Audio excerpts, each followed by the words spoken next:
അതുകൊണ്ട് എന്റെ സഹോദരാ സഹോദരി, ഈ ദുനിയാവിന്റെ ആഗ്രഹത്തോടും ഈ ഭൂമിയോടുള്ള പ്രണയത്തോടും വിട പറയുക. എന്നിട്ട് അള്ളാഹുവിന്റെ മരണശേഷമുള്ള ലോകത്തിന് വേണ്ടി ഒരുങ്ങുക. ഈ ദുനിയാവിലെ പ്രയാസം ഒരു പ്രയാസമല്ല, ഇവിടുത്തെ പട്ടിണി ഒരു പട്ടിണിയല്ല. അതുകൊണ്ടാണ് ജീവിതത്തിലെന്തൊക്കെ പ്രയാസം വന്നാലും അള്ളാഹുവേ അള്ളാഹുവേ അള്ളാഹുവേ, ഈ ഭൂമിയിൽ എന്ത് വന്നാലും സഹിക്കാൻ ഞാൻ തയ്യാറാണ്. പക്ഷേ എന്നെ ആഖിറം എനിക്ക് നഷ്ടപ്പെടുത്തല്ലേ അല്ലാ, എന്റെ പരലോകം എനിക്ക് നഷ്ടമാക്കല്ലേ തമ്പുരാന്. അതുകൊണ്ടാണ് ആദരവായ പ്രവാചകൻ നബി മുഹമ്മദ് മുസ്തഫ, ആദരവായ പ്രവാചകൻ നബി മുഹമ്മദ് മുസ്തഫ, ഹബീബായ നബി മുഹമ്മദ് മുസ്തഫ സല്ലല്ലാഹു അലൈഹി വസല്ലമയുടെ പ്രിയ പത്നി ബഹുമാനപ്പെട്ട ബീവി ആയിഷ റളിയല്ലാഹു തആല ഒരു സംഭവം പറയുന്നുണ്ട്. ഹബീബായ നബി സല്ലല്ലാഹു അലൈഹി വസല്ലമ, ആദരവായ പ്രവാചകൻ നബി മുഹമ്മദ് മുസ്തഫ, ഉറക്കെ പറ, ഇങ്ങനെ പറയാ, ആദരവായ പ്രവാചകൻ നബി മുഹമ്മദ് മുസ്തഫ സല്ലല്ലാഹു അലൈഹി വസല്ലം. ഇങ്ങനെയാ സ്ഥലം, നിങ്ങൾ നന്നായിട്ട് പറഞ്ഞാൽ ഞാൻ വാളും പറയും. ഇപ്പം ദലിത് സാഹിബാണ് വിളിച്ചെല്ലാവരും പറഞ്ഞു, ഉസ്താദെ കുറേ നേരം പ്രസംഗിക്കണോ. എന്നോട് പറഞ്ഞത് 9 മണിക്ക് പ്രസംഗം തുടങ്ങും, 10:30 ആകുമ്പോൾ തങ്ങൾ വന്ന് ദുആ ചെയ്യും, അപ്പോൾ പോകാമെന്നാണ്. പോവാണോ? ഇൻഷാ അല്ലാഹ്. വലിയ സുഹൃത്താണ്, മസ്കറ്റ് KMCCയുടെ പ്രസിഡന്റാണ്, തളിപ്പറമ്പ് സ്വദേശിയാണ്. അള്ളാഹു ആഫിയത്തും ആരോഗ്യവും കൊടുക്കട്ടെ. നല്ലൊരു ദീനീ പ്രവർത്തകനാണ്, ദീനീ സേവകനാണ്, ദീനീ സ്നേഹിയാണ്, പണ്ഡിതന്മാരോട് വലിയ അടുപ്പം സൂക്ഷിക്കുന്ന ഒരാളുമാണ്. അള്ളാഹു ആ ബന്ധങ്ങളെ നിലനിർത്തി തരട്ടെ. എല്ലാവരും പോവാ? ആ ശരി. അടുത്ത ജമാഅത്ത് ഭാരവാഹികളൊക്കെ ഉണ്ട്, പ്രസിഡന്റ് ഉണ്ട്. ഒരു 2 വർഷമായിട്ടൊരു ഡേറ്റ് ചോദിക്കുന്നതാണ്, എന്നാണ് കൊടുക്കാൻ പറ്റി. അതുകൊണ്ട് എൻ്റെ പ്രിയ സഹോദരങ്ങളോട് സഹോദരിമാരോട്, ഞാൻ അത്ര വലിയ ആളൊന്നും അല്ല, വലിയ തിരക്ക് അഭിനയിക്കലുമല്ല, പിന്നെ ജീവിതം നമ്മളെ തിരക്കാക്കും. അപ്പോൾ ഈ ഡേറ്റ് തരാൻ പറ്റാത്ത ആളുകളൊന്നും പിണങ്ങരുതെന്ന് ഓർമ്മിപ്പിക്കുകയാണ്. സൗഹൃദ ബന്ധം ഡേറ്റിൻ്റെ മുകളിലാണ് വരും. ഇന്നിപ്പോൾ ബായാറെന്ന് വന്ന് ഡേറ്റ് ചോദിച്ചു, അപ്പുറത്തുമൊക്കെ ചോദിച്ചു, എല്ലാവർക്കും കൊടുക്കാൻ കഴിയില്ല. അപ്പോൾ ആ സൗഹൃദ ബന്ധങ്ങളെ, സ്നേഹത്തെ ഒരു ഡേറ്റ് അദ്ദേഹം ചോദിച്ചിട്ട് തന്നില്ലല്ലോ എന്ന് പറഞ്ഞില്ലാതാക്കരുത്. മാത്രമല്ല, ഞാനിപ്പോൾ ഒരു വലിയ പ്രൊജക്റ്റിൻ്റെ പുറകിലാണ്. അള്ളാഹു സ്വീകരിക്കട്ടെ. നമ്മൾ ഈ ഭൂമിയിലൊക്കെ ജീവിച്ചിരുന്നു എന്ന് പിൽക്കാലത്ത് വരുന്ന ആളുകൾ അറിയണ്ടേ? വേണ്ടേ? നമ്മുടേതായിട്ട് എന്തെങ്കിലും ഉണ്ടാവണം. നമ്മൾ ഖുർആൻ്റെ പ്രചാരകരാവണം. ഖുർആൻ ഒരു വെളിച്ചമാണ്. ആ വെളിച്ചം ലോകത്തിൻ്റെ മുമ്പിൽ പരത്തി കൊടുക്കാൻ നമ്മൾ ബാധ്യസ്ഥരാണ്. അള്ളാഹു നമ്മളെ അനുഗ്രഹിക്കുമാറാകണം. അപ്പോൾ എന്നോട് പറഞ്ഞത് 9 മണിയാകുമ്പോൾ പുസ്തക പ്രസംഗം തുടങ്ങുക, 8:30 തുടങ്ങുക, 10:30 ആകുമ്പോൾ തങ്ങൾ വരെ പുസ്തകം നിർത്താൻ, ലാസ്റ്റ് ദുആ തങ്ങളാണെന്നാണ് പറഞ്ഞത്. ഇതിപ്പോൾ നേരെ തിരിഞ്ഞിട്ട് പണ്ടൊരു തീപ്പെട്ടി ഉണ്ട്, ഉൾട്ട പുൾട്ട. അങ്ങനെയാണ് ആ തീപ്പെട്ടിയുടെ പോലുള്ള കവറിൻ്റെ പേരെങ്ങനെ, 2 സിക്കുകാരെ തല കൊടുത്തിട്ട് 2 തല അങ്ങോട്ടും ഇങ്ങോട്ടും തിരിഞ്ഞിരിക്കും, ഉൾട്ട പുൾട്ട എന്നാണ്. നേരെ തിരിയുക എന്നതിൻ്റെ അർത്ഥം. ഇപ്പോൾ നേരെ തിരിഞ്ഞ് തങ്ങൾ ഇടയ്ക്ക് ഒന്ന് ദുആ ചെയ്തു പോയി. ലത്തീച്ച എന്നെ വിളിച്ചിട്ട്, ഉസ്താദ് കുറേ നേരം പ്രസംഗിക്കണോ. ഇപ്പം എന്താ ചെയ്യുക? അള്ളാഹു സ്വീകരിക്കുമാറാകട്ടെ, അള്ളാഹു സ്വീകരിക്കുമാറാകട്ടെ. അപ്പോൾ ഏതായാലും ഞാനൊരു 10:45 വരെ പ്രസംഗിക്കാമെന്ന് പറഞ്ഞിട്ടു. അതൊരു പോരെ? ആ മാഷാ. സുബൈ വരെയാണ്. വീട്ടിൽ ഭാര്യയോട് പണങ്ങിയിട്ട് വന്നാണ്, ഇന്ന് പോവില്ല എന്ന് പറഞ്ഞു. സുബൈ വരെ പ്രസംഗിക്കാം. വീട്ടിൽ എന്താ വഴക്കൊക്കെ കൂടി ഇറങ്ങിയാന്ന് തോന്നുന്നു. ശ്രദ്ധിച്ച് കേക്കി. ഇപ്പം ഏതാണ്ട് നമ്മുടെ വാദം 1 മണിക്കൂർ കഴിഞ്ഞു, 1.25 മണിക്കൂറായി. നമ്മൾ ആ സ്പീഡിൻ്റെ ഉള്ളിൽ അറിഞ്ഞില്ലെന്നേ ഉള്ളൂ. ചില സദസ്സ് എങ്ങനെയാണ്, മനസ്സുകൊണ്ടൊരു വലിയ സന്തോഷം ഉണ്ടെങ്കിൽ പിന്നെ ഒന്നും നോക്കില്ല പ്രസംഗിക്കും. മനസ്സിനൊരു റാഹത്തില്ലെങ്കിൽ പിന്നെ ഉഴപ്പിട്ട് പോകും. എല്ലാ ദിവസവും ഒരുപോലെ ഇരിക്കില്ലല്ലോ. യാത്രകൾ, പ്രയാസങ്ങൾ, പ്രശ്നങ്ങൾ. നമ്മളൊന്നും മലക്കുകളൊന്നും അല്ലല്ലോ. ചിലപ്പോൾ ഭാര്യയോട് പിണങ്ങിയിട്ടായിരിക്കും വരിക, വേറെ കാര്യമൊന്നും ഉണ്ടാവില്ല. ഇങ്ങനെ വാതിന് മുമ്പ് അവർ ചോദിക്കും, പെണ്ണുമ്പളെ മക്കളൊന്നും വേണ്ട, ഇങ്ങനെ വാത് പറഞ്ഞാൽ മതിയോ എന്ന് ചോദിക്കും. അള്ളാഹു നമ്മുടെ ബന്ധങ്ങളെ നന്നാക്കി തരട്ടെ.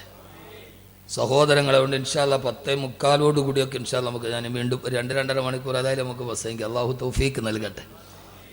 ഞാൻ ഒരു കാര്യം നിങ്ങളോട് പറഞ്ഞേക്കാം, ഒരാൾ നന്നാവാൻ മാറ്റമുണ്ടാകാൻ വലിയ പ്രസംഗമൊന്നും വേണ്ട.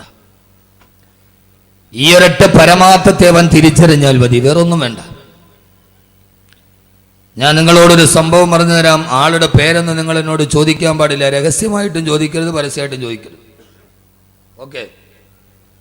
ഞാൻ ഈ പറയുന്ന സംഭവത്തിലെ ആളുകളുടെ പേര് നിങ്ങൾ എന്നോട് പരസ്യമായിട്ടും ചോദിക്കാൻ പാടില്ല, രഹസ്യമായിട്ടും ചോദിക്കാൻ പാടില്ല. എന്തിനാണ് വലിയ പ്രസംഗമൊക്കെ? ഒന്നും വേണ്ട. കോടീശ്വരനായ തന്റെ ബിസിനസ് സാമ്രാജ്യവുമായി വിദേശത്ത് ശീതീകരിച്ച റൂമിൽ റിവോൾവിംഗ് ചെയറിൽ സുന്ദരികളായ പെൺകുട്ടികളെ PA-മാരായി നിശ്ചയിച്ച് സുഖത്തിന്റെയും ആഡംബരത്തിന്റെയും പാരമ്യതയിൽ ആറാടിക്കളിക്കുന്ന സുഖസുഷുപ്തിയിൽ ആറാടുന്ന ഒരു ചെറുപ്പക്കാരനായ ബിസിനസ്സുകാരൻ. ഈ കേരളക്കാരനാണ്, മലയാളിയൻ. അദ്ദേഹത്തെ കാണാൻ ഈ കേരളത്തിൽ നിന്നൊരു മതപ്രബോധകനെത്തിയ ഒരു പണ്ഡിത സുഹൃത്തു. അദ്ദേഹത്തെ കാണാൻ ഓഫീസിൽ ചെന്നു. വലിയ തിരക്കാണ്, വെളിയിൽ ആളുകളൊക്കെ കാത്തു നിൽക്കാൻ.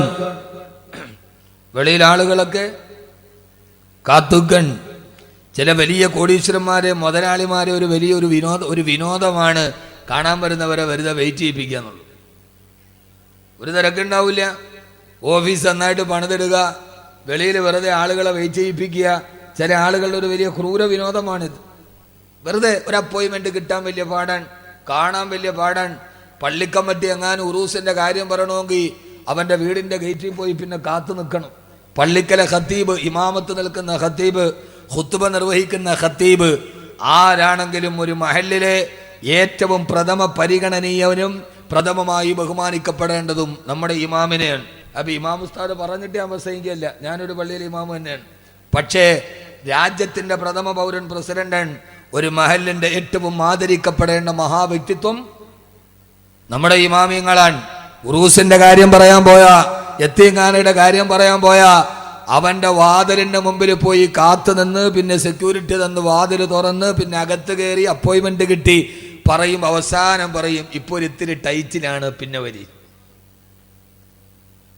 ഇതൊരു വിനോദമാണ്. ഞാൻ പലപ്പോഴും കണ്ടിട്ടുണ്ട്, പലരും പറഞ്ഞിട്ടുണ്ട്. പക്ഷെ എന്തൊക്കെ പറഞ്ഞാലും ആ ഒരു വലിയ വിനോദത്തിൽ നിന്ന് വളരെ വിനയത്തിലേക്ക് മാറി എപ്പോഴും കാണാൻ പറ്റുന്ന ഒരു വലിയ ഒരു കോടീശ്വരനാണ് നിങ്ങളുടെ ലത്തീച്ച. അദ്ദേഹത്തിന് അങ്ങനെ ഒരു ശൈലിയില്ല. അദ്ദേഹത്തിൻ്റെ ആ വിനയവും ആ ഒരു അടുപ്പവുമാണ് ഞാനും അദ്ദേഹം തമ്മിലുള്ള സൗഹൃദം. അല്ലാതെ അദ്ദേഹം എനിക്ക് നോട്ട് കെട്ടൊന്നും തന്നിട്ടില്ല, അങ്ങനെ വിചാരിക്കുകയും വേണ്ട. അങ്ങനെയുള്ളവരെ നാം അഭിനന്ദിക്കണം. ഞാൻ പറഞ്ഞത്, സമ്പത്ത് എന്ന് പറയുന്ന അള്ളാഹു തരുന്നതാണ്. നാളെ അത് ഊരി മാറ്റിയോ ഒന്നും ഉണ്ടാവില്ല. ഇന്നത്തെ ദരിദ്രൻ നാളത്തെ കോടീശ്വരനാണ്, ഇന്നത്തെ കോടീശ്വരൻ നാളത്തെ ദരിദ്രനാണ്. ഇത് അള്ളാഹുവിന്റെ കയ്യിലാണ് ഖജനാവിന്റെ താക്കോൽ. അള്ളാഹു നമ്മളെ സ്വീകരിക്കുമാറാകട്ടെ. ആ മനുഷ്യന്റെ അടുക്കൽ വന്നിട്ട് ഈ പ്രബോധകൻ പറഞ്ഞു, എനിക്ക് അദ്ദേഹത്തെ ഒന്ന് കാണണം. PA പോയിട്ട് പറഞ്ഞു, തിരക്കാണ്, ബോസിന് തിരക്കാണ്, സമയമില്ല. അദ്ദേഹം പറഞ്ഞു, എനിക്ക് അദ്ദേഹത്തോടൊരു 10 മിനിറ്റ് സംസാരിക്കണം. രണ്ടാമത് PA പോയി ചോദിച്ചപ്പോൾ റിവോൾവ് ചെല്ലിരുന്നിട്ട് ആ ചെറുപ്പക്കാരൻ പറഞ്ഞു, ഇല്ല, സമയം വലിയ തിരക്കാണ്, അയാളോട് പറ്റൂല എന്ന് പറ. PA പോയിട്ട് പറഞ്ഞു പറ്റൂല. അദ്ദേഹം മൂന്നാമതും പറഞ്ഞു, ഒരു 5 മിനിറ്റ് എനിക്കൊരു അപ്പോയിന്റ്മെന്റ് തരണം. സുന്ദരിയായ പെൺകുട്ടി പോയി ചോദിച്ചു പറഞ്ഞു, പറ്റില്ല, എനിക്ക് അപ്പോയിന്റ്മെന്റ് തരാൻ പറ്റില്ല, ബിസിയാണ്, മൊയ്ലിയാരോട് പോവാൻ പറ, അയാൾക്ക് എന്ത് ജോലിയാണ് ഇവിടെ വന്നിട്ടുള്ളത്. അവസാനം പല പ്രാവശ്യം പറഞ്ഞു വിട്ടു, നിരാകരിച്ചു. പ്രബോധകനായ മഹാമനുഷ്യൻ തിരിച്ചു പോയില്ല. ഇത് വിക്ടർ യുഗോയുടെ കഥയല്ല, ഇത് ഷേക്സ്പിയറിന്റെ കഥയല്ല. എന്റെ സഹോദരങ്ങളെ, സഹോദരിമാര്, ജീവിതത്തിൽ തെറ്റിലൂടെ സഞ്ചരിക്കുമ്പോ നമ്മുടെ മനസ്സിനെ പിടിച്ചു നിർത്താൻ, നമ്മുടെ ജീവിതത്തിൽ അനിവാര്യമായ ഒരു മാറ്റം ഉണ്ടാവാൻ, നമ്മുടെ ജീവിതത്തിൽ അനിവാര്യമായ ഒരു മാറ്റം ഉണ്ടാവാൻ സഹോദര വേണ്ട ഒരു ഉപദേശമാണിത്. അവസാനം അദ്ദേഹം പറഞ്ഞു, എനിക്ക് അദ്ദേഹത്തോട് ഒരൊറ്റ വാക്ക് പറഞ്ഞാൽ മതി, അത് പറഞ്ഞിട്ട് ഞാൻ പൊക്കോളാം. PA വീണ്ടും പോയിട്ട് പറഞ്ഞു, അയാൾ പോകുന്നില്ല, ഒരു വാക്ക് പറയാനുള്ള സമയം വേണമെന്നാണ് പറയുന്നത്. അവസാനം അദ്ദേഹം പറഞ്ഞു, ഇനിയിപ്പോ എന്താണെങ്കിൽ ഒരു വാക്ക് പറഞ്ഞിട്ട് നശിച്ച് അതോടുകൂടി അങ്ങ് പോവുമല്ലോ, പറയാനുള്ള ഒരു വാക്ക് പറഞ്ഞിട്ട് പോകാൻ പറ. പണ്ഡിതൻ അനുവാദം കൊടുക്കപ്പെട്ടു. അദ്ദേഹം നേരെ വന്ന് വാതിൽ തുറന്നു. ശീതീകരിച്ച റൂമിൽ സമശീതോഷ്ണ ഉപാധി സുഖദായകമായി നിൽക്കുന്ന റൂമിന്റെ ഉള്ളിൽ റിവോൾവിംഗ് ചെയറിൽ സുന്ദരികളായ പെൺകുട്ടികൾ PA-മാരായി നിൽക്കുന്ന ബിസിനസ് സാമ്രാജ്യത്തിന് അധിപതിയായ ചെറുപ്പക്കാരന്റെ നേരെ ഈ പണ്ഡിതൻ വന്ന് വിരൽ നേരെ ചൂണ്ടിയിട്ട് റിവോൾവിംഗ് ചെയറിൽ കറങ്ങി അഹങ്കാരത്തോടെ നടന്ന ആ ചെറുപ്പക്കാരന്റെ മുഖത്ത് നോക്കിയിട്ട് പറഞ്ഞു, ഒരു ദിവസം നീ മരിക്കും. വേറൊന്നും പറഞ്ഞില്ല. എന്താ പറഞ്ഞേ? അവന്റെ മുഖത്ത് ചൂണ്ടിയിട്ട് എന്നോടും നിങ്ങളോടും മുഖത്ത് ചൂണ്ടിയിട്ട് പറയേണ്ട സത്യം, ഒരു ദിവസം നീ മരിക്കും. അത് പറഞ്ഞിട്ട് അദ്ദേഹം മെല്ലെ തിരിഞ്ഞു നടന്നു. വാതിൽ തുറന്ന് വെളിയിലേക്ക് പോയി. റിവോൾവിംഗ് ചെയറിന്റെ ചലനം പെട്ടെന്ന് നിന്നു. ആ ചെറുപ്പക്കാരന്റെ ഹൃദയത്തിന്റെ ഉള്ളിൽ എവിടെയോ ഒരു ചാറ്റുളിയിട്ട് പിടിച്ചതുപോലെ അവന്റെ ഹൃദയം നൊന്തു. അവൻ ആ മനുഷ്യന്റെ കണ്ണുകൾ നിറഞ്ഞു, അവന്റെ ഞരമ്പുകൾ പിടച്ചു. ശരിയല്ല അയാള് പറഞ്ഞത്, നാളെ ഒരു ദിവസം ഞാൻ മരിക്കില്ല. അദ്ദേഹത്തെ തിരിച്ചു വിളിക്ക്. പിഎമാര് ഓടിപ്പോയിട്ട് പറഞ്ഞു, നിങ്ങളെ ബോസ് തിരിച്ചു വിളിക്കുന്നു. അദ്ദേഹം തിരിച്ചു വന്നു. ഒരു മിനിറ്റ് പോലും അനുമാനം കൊടുക്കാതിരുന്ന ആ മനുഷ്യന്റെ മുമ്പിൽ 1 മണിക്കൂറോളം ആ മനുഷ്യന് സമയം കിട്ടി. അദ്ദേഹം ചോദിച്ചു, നിങ്ങൾ അങ്ങനെ പറയാൻ കാരണം എന്താണ്? ആ പ്രബോധകൻ ചോദിച്ചു, മോനെ പറഞ്ഞത് ശരിയല്ലേ, നീ ഒരു ദിവസം മരിക്കില്ലേ? ഞാനൊരു ദിവസം മരിക്കില്ലേ? പോകുമ്പോൾ നിന്റെ ഈ കൂട്ടുകാരികൾ കൂടെ ഉണ്ടാകുമോ? നിന്റെ സമ്പത്ത് കൂടെ ഉണ്ടാകുമോ? 3 വെള്ള തുണിയിൽ പൊതിഞ്ഞിട്ട് മണ്ണിന്റെ ഇടയിൽ മണ്ണിട്ട് മൂടിയിട്ട് തിരിച്ചു പോയാൽ നിന്റെ ഈ സമ്പത്തും അധികാരവും ഒക്കെ എവിടെയാണ് നിനക്ക് പ്രയോജനം ചെയ്യുക? ആ ചെറുപ്പക്കാരന്റെ ഹൃദയത്തിലേക്ക്, ആ ചെറുപ്പക്കാരന്റെ ചെവിയിലേക്ക് ആ മനുഷ്യന്റെ വേദാന്തം ആഴ്ന്നിറങ്ങിയപ്പോ പിന്നെ ആ ചെറുപ്പക്കാരന്റെ ജീവിതത്തിലെ മാറ്റം അതായിരുന്നു. പിന്നെ അയാൾ തന്റെ ശിഷ്ടകാലം മുഴുവനും ഒരു പുരുഷായുസ് കൊണ്ട് ചെയ്തു തീർക്കാൻ കഴിയാത്ത നന്മകൾ ചെയ്ത് 100 കണക്കിന് പള്ളികൾ നിർമ്മിച്ച്, തന്റെ സമ്പത്ത് കൊണ്ട് 100 കണക്കിന് അറബി കോളേജുകൾ നിർമ്മിച്ചു, 100 കണക്കിന് യതീംഖാനകൾക്ക് സഹായം കൊടുത്തു. അവസാനം 1000കണക്കിന് മനുഷ്യരുടെ സാന്നിധ്യത്തിൽ പുഞ്ചിരിച്ചുകൊണ്ട് നിലാവ് പോലെ പുഞ്ചിരിക്കുന്ന മുഖവുമായി ആ മനുഷ്യൻ ഒരു 4-5 വർഷം മുമ്പ് ഈ ഭൂമിയിൽ നിന്നും മട പറഞ്ഞു പോയി. സഹോദരങ്ങളെ, ഞാൻ പറഞ്ഞത്, ഒരാൾക്ക് മാറണോ, ഒരാൾക്ക് ജീവിതത്തിൽ മാറ്റമുണ്ടാകണോ? വലിയ പ്രസംഗം വേണ്ട, അവനൊരൊറ്റ വാക്ക് മതി, ഒരേ ഒരു വാക്ക്.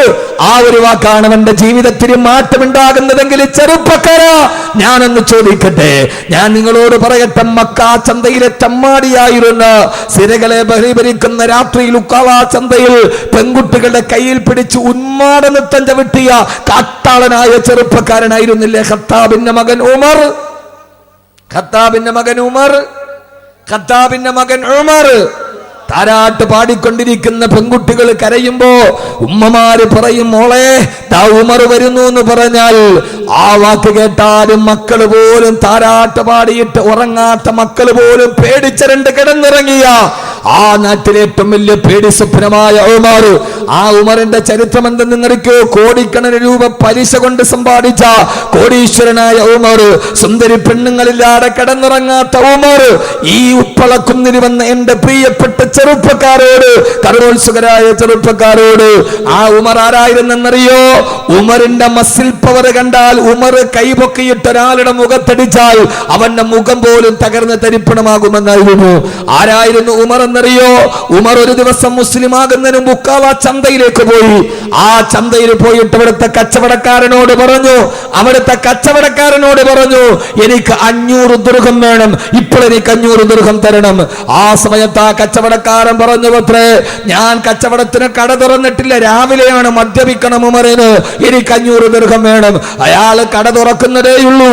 അയാൾ പറഞ്ഞു, ഉമറെ, ഞാൻ കട തുറക്കുന്നതേയുള്ളൂ, 1 ദിർഹം പോലും എന്റെ കയ്യിലില്ല, കച്ചവടം നടക്കട്ടെ, കുറച്ച് കഴിഞ്ഞിട്ട് നീ വാ, അപ്പൊ ഞാൻ നിനക്ക് 500 ദിർഹം തരാം. ഉമറ്, കച്ചവടം തുടങ്ങിയില്ലല്ലോ, കട തുറന്നില്ലല്ലോ, എങ്ങനെയാണ് ഉമറെ ഞാൻ തരിക? എന്റെ ചെറുപ്പക്കാര് കേട്ടോളൂ, ഉമർ എന്ത് ചെയ്തു എന്നറിയോ?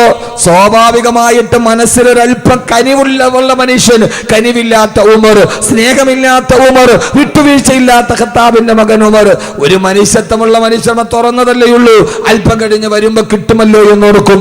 ഉമർ എന്ത് ചെയ്തു എന്നറിയോ?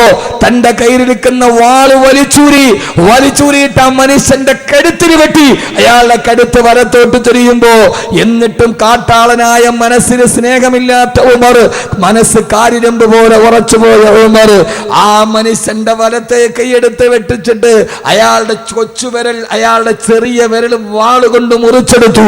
ആ മുറിച്ചെടുത്ത വിരൽ ഒരു മുള്ളിന്റെ ഉള്ളിൽ കുത്തിയിട്ട് തന്റെ കഴുത്തിന് മാലയാക്കിയിട്ട് ഉമറിന്റെ ആ മനുഷ്യൻ അറുത്തെടുത്ത ചെറു വിരലിൽ നിന്ന് രക്തം ഉമറിന്റെ നെഞ്ചിലൂടെ ഒഴുകുകയാണ്. തൊട്ടടുത്ത കടയിൽ പോയിട്ട് പറഞ്ഞു, അടുത്ത കച്ചവടക്കാരനോട് എനിക്ക് 500 ദിർഹം തരണം, എവിടെ ദിർഹം എടുക്ക്. ആ മനുഷ്യൻ പേടിച്ചു വിറച്ചു പോയി. എന്തിനാണ് ചെയ്തതെന്നറിയോ? നോക്കുമ്പോ തന്റെ തൊട്ടപ്പുറത്തെ പീഡികക്കാരന്റെ ചെറുവിരൽ മുറിച്ചിട്ട് അവന്റെ ചെറുവിരലിന്റെ രക്തം ഉമറിന്റെ നെഞ്ചകത്തോടെ ഒഴുകുകയാണ്.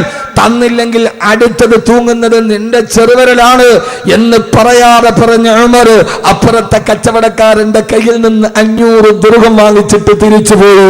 ഇതാരുടെ കഥയാ? ഇതാരുടെ കഥയാ? ഇതാരുടെ കഥയാ? എത്രയോ വയല് നമ്മൾ കേൾക്കാറുണ്ട്. പക്ഷേ സഹോദരങ്ങളെ, 500 ദിർഹം കൊടുക്കാത്തതിന് കടക്കാരന്റെ ചെറുവിരൽ മുറിച്ച് കടത്തിലും ഉള്ളിൽ കുരുത്ത് മാല കെട്ടിത്തടന്ന ഉമറാൻ. ആ ഉമറിനെ മാറ്റിയതെന്താ? 2 മണിക്കൂർ പ്രസംഗമല്ലല്ലോ, 2 മണിക്കൂർ സെമിനാറല്ലല്ലോ, നടന്നു പോകുന്ന വഴിയിൽ സഹോദരിയായ ഫാത്തിമയുടെ ഖുർആനോദലല്ലയോ. ഫാത്തിമയിരുന്ന് ഖുർആനോദുകയാണ്. 2 വാക്ക്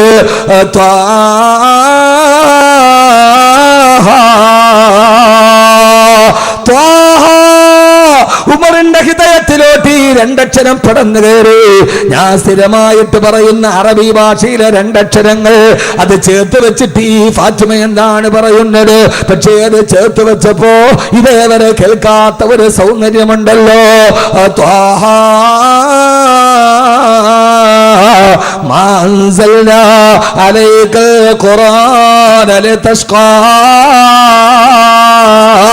ഈ ഖുർആനെ ഞാൻ അവതരിപ്പിച്ചത് നിങ്ങൾ പരാജയപ്പെടാതിരിക്കാനാണ്. ഉമറിന്റെ ഹൃദയത്തിലേക്ക് ഖുർആന്റെ പ്രകാശം ചാട്ടുളി പോലെ ഇറങ്ങി. ഉമർ ചിന്തിച്ചു, ഞാൻ പരാജയത്തിലല്ലയോ, ഞാൻ ദുഃഖത്തിലല്ലയോ, ഞാൻ പലിശയിലല്ലയോ, ഞാൻ മദ്യപാനത്തിലല്ലയോ. ഈ ഖുർആൻ അവതരിപ്പിച്ചത് പരാജയപ്പെടാതിരിക്കാനാണ്. അശ്ഹദു അല്ലാ ഇലാഹ ഇല്ലല്ലാഹ് വഅശ്ഹദു അന്ന മുഹമ്മദർ റസൂലുള്ളാഹ്. ഉപ്പളക്കുന്നിലെ ചെറുപ്പക്കാര് ലഹരിക്കടിമപ്പെട്ടു പോകാറ്, അശ്ലീലത്തിനടിമപ്പെട്ടു പോകാറ്, പെങ്ങളെ ലൈംഗികമായ ചേട്ടകൾക്ക് അടിമപ്പെട്ടു പോകാറ്, പീഡികക്കാരൻ ചോദിച്ചിട്ട് പൈസ കൊടുക്കാറ്, അവന്റെ ചെറുവിരൽ മുറിച്ചെടുത്തിട്ട് മുള്ളിൽ കൊളുത്ത് മാലയാക്കി നടത്തിയ ഖത്താബിന്റെ മകൻ ഉമറിന്റെ ഹൃദയത്തിലേക്ക് കടന്നു വന്നത് 2 വാക്കുകളല്ലയോ. അതുകൊണ്ട് ഒരാൾക്ക് മാറ്റമുണ്ടാവണോ? അവൻ ജീവിതത്തിൽ നന്മയുടെ വഴിത്താറയിലൂടെ കടന്നതല്ലണോ? അല്ലാഹു പറയുകയാണ്, അവന്റെ ജീവിതത്തിൽ വലിയൊരു മാറ്റമുണ്ടാവാൻ ഒരേ ഒരു ചിന്ത മാത്രം മതി. കന്നക തമൂതു ഗദാ, അടുത്ത ദിവസം ഞാൻ മരിക്കുമെന്ന് കരുതുക. ഈ ഭൂമിയുടെ സുഭിക്ഷതയ്ക്ക് വേണ്ടിയല്ല ഞാൻ വന്നത്, ഇവിടെ അടിച്ചു പൊളിക്കാനല്ല ഞാൻ വന്നത്. ഇവിടെ പരമാവധി എന്റെ കാസർഗോഡ് പ്രിയപ്പെട്ട ചെറുപ്പക്കാരോട് അടിച്ചു പൊളിയൽ അല്പം കൂടുതലാണോ എന്ന് സംശയമുള്ളവരോട്, ഇതിന് നമ്മൾ വന്നതല്ലല്ലോ, ഇവിടെ അടിച്ചു പൊളിക്കാൻ വന്നതല്ലല്ലോ, ഇവിടെ കൂത്താടാൻ നമ്മൾ വന്നതല്ലല്ലോ. ഇവിടെ എന്ത് പ്രയാസമുണ്ടായാലും ആഖിറത്തിൽ പ്രയാസപ്പെടുത്തല്ലേ അല്ലോ എന്നീ ദുനിയാവിനെ വലിച്ചെറിയാൻ, ഈ ദുനിയാവിന്റെ ദുഃഖത്തിന് പാമാക്യം കൊടുക്കാൻ, പരലോകത്തിന്റെ വിഹ്വലതയെ കുറിച്ച് ചിന്തിക്കാൻ, എനിക്കെന്റെ കയ്യിൽ എന്താണുള്ളത്, എന്റെ റബ്ബിന്റെ മുമ്പിൽ പോയി നിൽക്കുമ്പോ എനിക്ക് ജീവിതത്തിൽ എന്താണ് ബാക്കിയുള്ളത് എന്ന് ജീവിതത്തിൽ എന്നോർക്കാൻ. അതുകൊണ്ട് സഹോദരങ്ങളെ, ഈ ഭൂമിയോട് തലാക്ക് ചെല്ലുക, ഈ ദുനിയാവിനെ വലുതായി കാണാതിരിക്കുക. ആദരവായ പ്രവാചകൻ നബി മുഹമ്മദ് മുസ്തഫ, ആദരവായ പ്രവാചകൻ നബി മുഹമ്മദ് മുസ്തഫ സല്ലല്ലാഹു അലൈഹി വസല്ലമയുടെ പ്രിയപ്പെട്ട പത്നി ആയിഷ റളിയല്ലാഹു തആല പറയാണ്, ഒരു ദിവസം പാതിരാത്രിയിൽ ഞാൻ ഹബീബായ നബി തങ്ങളുടെ കൂടെ ഉറങ്ങാൻ കിടന്നു. രാത്രിയിൽ ഞാനും എന്റെ പ്രവാചകൻ ഒന്നിച്ച് കിടന്നുറങ്ങവേ പാതിരാ സമയത്ത് ഞാൻ എഴുന്നേറ്റ് നോക്കുമ്പോ എന്നെ ഹബീബായ നബി തങ്ങളെ എന്റെ പരിസരത്ത് കാണാനില്ല. എനിക്ക് പേടിയായി, വിഹ്വലതയായി. രാത്രിയിൽ എന്റെ കൂടെ കിടന്നുറങ്ങാമെന്ന എന്റെ പ്രവാചകനെവിടെ, എന്നെ മുത്തുദൂതരെവിടെ, എന്റെ പ്രിയപ്പെട്ട ഹബീബെവിടെ? വിഹ്വലതയോടെ ഞാൻ അവിടെ നിന്ന് എഴുന്നേൽക്കുമ്പോ ഹബീബായ നബി തങ്ങളെ കാണുന്നില്ല. ഞാൻ മദീന മുഴുവനും പരതി നോക്കി, അവിടെ എങ്ങും അല്ലാഹുവിന്റെ റസൂലിനെ കാണുന്നില്ല. കുറെ കഴിഞ്ഞപ്പന്റെ മനസ്സിനൊരു എനിക്കൊരു സംശയമായി. ഞാൻ ഉറങ്ങിയപ്പോ അടുത്ത ഭാര്യമാരുടെ വീട്ടിൽ പോയിട്ടുണ്ടാകുമോ? പെണ്ണല്ലേ, പെണ്ണങ്ങനെയൊക്കെ വിചാരിക്കൂ. പലപ്പോഴും അങ്ങനെയാണ്. എന്നെ ഉറക്കി കിടത്തിയിട്ട് മറുഭാര്യമാരുടെ വീട്ടിൽ പോയിട്ടുണ്ടാകുമോ? എത്ര സുന്ദരമായ ചരിത്രമെന്നറിയോ? ആയിഷ റളിയല്ലാഹു അൻഹ പറയാ, പാതിരാത്രിയിൽ ആരും അറിയാതെ പൂച്ചയെ പോലെ ശബ്ദം കേൾപ്പിക്കാറ് എല്ലാ ഭാര്യമാരുടെ വീടിന്റെ മുമ്പിലും പോയി ഞാൻ നോക്കി. അവിടെയൊന്നും അല്ലാഹുവിന്റെ റസൂല് വന്നിട്ടില്ല. പിന്നെ എനിക്ക് പേടിയാവാൻ തുടങ്ങി. പാതിരാത്രിയിൽ ഹബീബായ നബി തങ്ങളുടെ അല്ലാഹുവിന്റെ റസൂലിന് എന്തെങ്കിലും അപകടം സംഭവിച്ചിട്ടുണ്ടാകുമോ? പരിഭ്രാന്തിയോടെ ഞാൻ അവിടേക്ക് നോക്കുമ്പോ പെട്ടെന്നതാ പാതിരാ സമയത്ത് കൊച്ചു കുഞ്ഞുങ്ങൾ പൊട്ടിക്കരയുന്നത് പോലെ, ശൈശവദിശയിലുള്ള കൊച്ചു കുഞ്ഞുങ്ങൾ പൊട്ടിക്കരയുന്നത് പോലെ ഒരു കരച്ചിൽ കേട്ടു. പാതിരാ സമയത്ത് മദീനയിൽ ആരാണ് കരയുന്നതെന്നറിയാനോ? പള്ളിയുടെ വാതിലിലൂടെ ഞാൻ എത്തി നോക്കുമ്പോ ഫൈദാഹിയ റസൂലുള്ളാഹ്, അവിടെ അല്ലാഹുവിന്റെ റസൂൽ കിടന്ന് കരയുകയാ. ഹബീബായ നബി തങ്ങൾ റുക്കൂയിൽ കിടക്കുന്നുണ്ട്, കണ്ണിലൂടെ കണ്ണുനീര് ചാലിട്ടൊടുക്കുന്നുണ്ട്. ഹബീബായ നബി തങ്ങൾ സുജൂദിൽ കിടക്കുന്നുണ്ട്. ആ സുജൂദിൽ കിടന്ന് എന്തോ കണ്ട് പേടിച്ചതുപോലെ കരയുന്നുണ്ട്. അവസാന നിസ്കാരമൊക്കെ കഴിഞ്ഞ് സുജൂദിൽ കിടന്ന് അല്ലാഹുവിന്റെ റസൂല് പൊട്ടിക്കരഞ്ഞ് ദുആ ചെയ്യുകയാ. പാതിരാവിന്റെ നിശബ്ദതയിൽ എന്റെ പ്രിയപ്പെട്ട ഭർത്താവ് എന്തിനു വേണ്ടിയാണ് ഇങ്ങനെ ദുആ ചെയ്യുന്നതെന്നറിയാൻ ഞാൻ എന്റെ ചെവി ഇങ്ങനെ കൂർപ്പിച്ചു വെച്ചു. അപ്പോഴാണ് ദുആ എന്തെന്നറിയോ? എന്റെ പ്രിയപ്പെട്ട സഹോദരങ്ങളോട് സഹോദരിമാരോട്, പ്രിയപ്പെട്ട പെങ്ങളെ, ഒരു ഭാര്യ ഭർത്താവിന്റെ കഥയാണിത്. പാതിരാസയത്ത് ഭാര്യയോടൊത്ത് കെട്ടിപ്പിടിച്ച് പരിരംഭണം ചെയ്ത് കിടന്നുറങ്ങി. അവസാനം ഇടയ്ക്കെഴുന്നേറ്റ് പോയി പള്ളിയിൽ പോയി നിസ്കരിച്ചിട്ട് തഹജ്ജുദ് നമസ്കാരം കഴിഞ്ഞ് കെട്ടപ്പെട്ട് ദുആ ചെയ്യുന്നവരെന്താ? ആയിഷ ബീവി പറയാ, ഞാൻ എന്റെ ചെവി ഇങ്ങനെ കൂർപ്പിച്ചു വെച്ചപ്പോ ആർക്കു വേണ്ടിയാണ് ഈ പ്രത്യേക സമയത്ത് ദുആ ചെയ്യുന്നത്? പ്രാണപ്രേയസിയായ ആയിഷയ്ക്ക് വേണ്ടിയാണോ? കരളിന്റെ കഷണമായ ഫാത്തിമയ്ക്ക് വേണ്ടിയാണോ? സഹോദരങ്ങളെ, പാതിരാവിന്റെ നിശബ്ദതയിൽ എഴുന്നേറ്റ് പോയി പള്ളിക്കുള്ളിലിരുന്ന് പൊട്ടിക്കരഞ്ഞിട്ട് ഹബീബായ നബി തങ്ങൾ ദുആ ചെയ്തതെന്തെന്നറിയോ? എന്റെ ഫാത്തിമയെ കാക്കണമെന്നല്ല, എന്റെ ആയിഷയെ കാക്കണമെന്നല്ല. അല്ലാഹുമ്മ അഹീനി മിസ്കീനാ വഅമിത്നി മിസ്കീനാ, അല്ലാഹുമ്മ അഹീനി മിസ്കീനാ. പടച്ചവനെ, മുഹമ്മദിനെ നീ ദരിദ്രനാക്കി ജീവിപ്പിക്കണേ അല്ലാ. ഇതുപോലൊരു ദുആ ഒരിക്കലും കേട്ടിട്ടില്ല. അല്ലാഹുവേ, മുഹമ്മദിനെ നീ ദരിദ്രനാക്കി ജീവിപ്പിക്കണേ അല്ലാ. ഇത് പറയുമ്പോ ആയിഷ ബീവി പറയാ, ഞാൻ ഞെട്ടിത്തെരിച്ചു പോയി. ഇനി എന്ത് ദാരിദ്ര്യമാണ് അനുഭവിക്കാനുള്ളത്? ഞങ്ങള് ജീവിതത്തിൽ അനുഭവിക്കാത്ത ദാരിദ്ര്യമില്ല.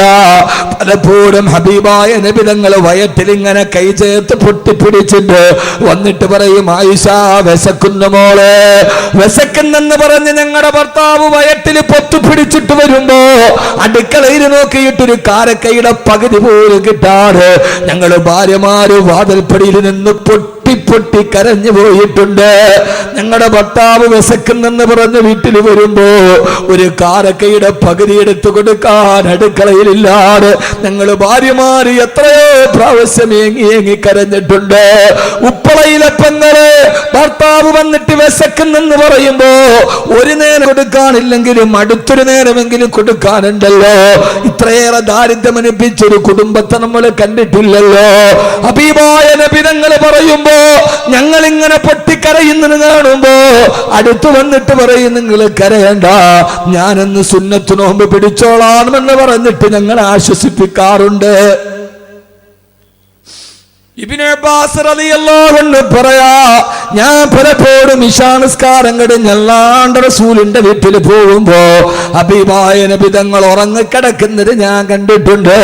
എങ്ങനെയാണ് ഉറങ്ങുന്നതെന്നറിയോ? താവിയാ, തന്റെ കാൽമുട്ടുകൾ വയറ്റിലേക്ക് ചേർത്ത് വെച്ചിട്ട് കൊഞ്ചു ചുരുണ്ട് കിടക്കുന്നത് പോലെയാണ് ഹബീബായ നബി തങ്ങളും ഭാര്യമാരും കിടക്കുന്നത്. ഇതൊക്കെ നിങ്ങളോട് പറഞ്ഞാൽ മനസ്സിലാകുമോ എന്നറിയില്ല. എന്നാണ് കൊഞ്ചു ചുരുണ്ട് കിടക്കുന്നത് പോലെ കാൽമുട്ടുകൾ വയറ്റിലേക്ക് ചേർത്ത് വെച്ച് കിടക്കുകയാ.